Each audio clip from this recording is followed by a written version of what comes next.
दोस्तों 3 मई 1999 को कुछ पाकिस्तानी सोल्जर्स LOC यानी लाइन ऑफ कंट्रोल क्रॉस करके इंडियन टेरिटरी में घुस आते हैं और इस तरह एक जंग छिड़ जाती है जिसे आज हम कारगिल वार के नाम से जानते हैं। दोस्तों ये जंग कैसे लड़ी गई और इस जंग के पीछे क्या वजूहात थी, आइए जानते हैं आज की इस वीडियो में। Kargil War of 1999. This place became the center of much international intrigue and war between India and Pakistan.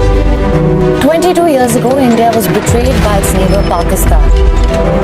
Prime Minister Atal Bihari Vajpayee made it clear that India would emerge victorious. हम शांति चाहते हैं, ये तो दुनिया ने देखा। अब दुनिया ये देखेगी कि हम शांति की रक्षा के लिए अपनी शक्ति का भी प्रदर्शन कर सकते हैं।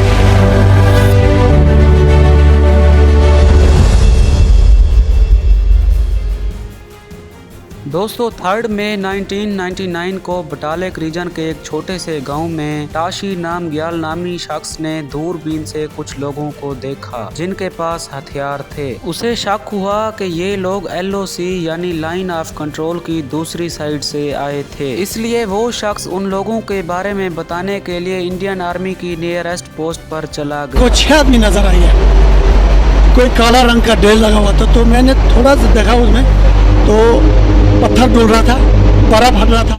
दोस्तों जब इंडियन आर्मी ने चेक किया तो ये बात बिल्कुल सच थी कि वो लोग LOC की दूसरी साइड से आए थे। दोस्तों इससे अगर पीछे चल के देखा जाए तो साल 1972 में शिमला मुआहदा तय हुआ था जिसे former Indian prime minister Indira Gandhi और पाकिस्तानी प्राइम मिनिस्टर जुल्फकार अली भुट्टो ने साइन किया था। इस एग्रीमेंट में ये तय हुआ था कि LOC को कभी नहीं तोड़ा जाएगा और अगर कोई इशू हुआ तो बायलैटरल अप्रोचेस के जरिए पीसफुल रेजोल्यूशन निकाला जाएगा। मजीद इस जंग से कुछ ही महीने पहले Indian prime minister Atal Bihari ने लाहौर डिक्लेरेशन में ये कहा था कि हम जंग ना होने देंगे।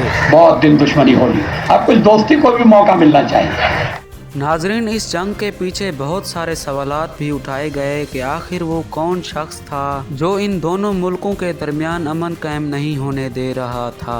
दोस्तों इस जंग के जवाबी हमले में इंडियन आर्मी ने ऑपरेशन विजय लॉन्च किया। इस ऑपरेशन में हजारों सोल्जर्स को कारगिल सेक्टर में भेजा गया। दोस्तों उस वक्त इंडियन आर्मी चीफ थे जनरल वेद प्रकाश मलिक। इस जंग में इंडियन एयर फोर्स ने भी ऑपरेशन सफेद सागर लॉन्च किया। इस ऑपरेशन का एम था पाकिस्तानी सोल्जर्स को इंडियन टेरिटरी से बाहर निकालना। दोस्तों इंडियन आर्मी का प्लान ये भी था कि LOC क्रॉस करके पाकिस्तान में बॉम्ब गिराया जाए, लेकिन इंडियन प्रधानमंत्री इस चीज के सख्त खिलाफ थे, इसलिए उन्होंने आर्मी को ऐसा कदम उठाने से रोका। दोस्तों उस वक्त बाकी जितने भी कंट्रीज थे जैसा कि यूरोपियन यूनियन वगैरह, उन सब ने इंडिया को सपोर्ट किया। उस वक्त US के प्रेसिडेंट ने भी प्राइम मिनिस्टर नवाज शरीफ को फोर्स किया कि वो अपने सोल्जर्स वापस बुला लें। दोस्तों इस जंग में पाकिस्तानी सोल्जर्स को एडवांटेज मिली हुई थी क्योंकि वो पहाड़ों के टॉप पर थे। Taking advantage of the geography of the region,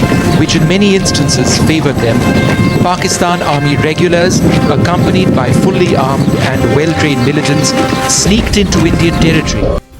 पहाड़ों के टॉप पर बैठकर पाकिस्तानी सोल्जर्स ने इस चीज का भरपूर फायदा उठाया और जैसे ही इंडियन सोल्जर्स पत्थरों से हटते तो पाकिस्तानी आर्मी फौरन हमला कर देती थी। नाजरीन मुख्तसर ये कि ये जंग कई दिनों तक लड़ी गई और इस जंग में कई सोल्जर्स की जान भी गई। दोस्तों इस जंग में हैरान कर देने वाली बात तो ये है कि इंडियन आर्मी का एक सोल्जर जिसका नाम योगेंद्र सिंह यादव था, वो कई गोलियां लगने के बाद भी सरवाइव कर गया। आमने सामने हमारा फाइटिंग हुआ।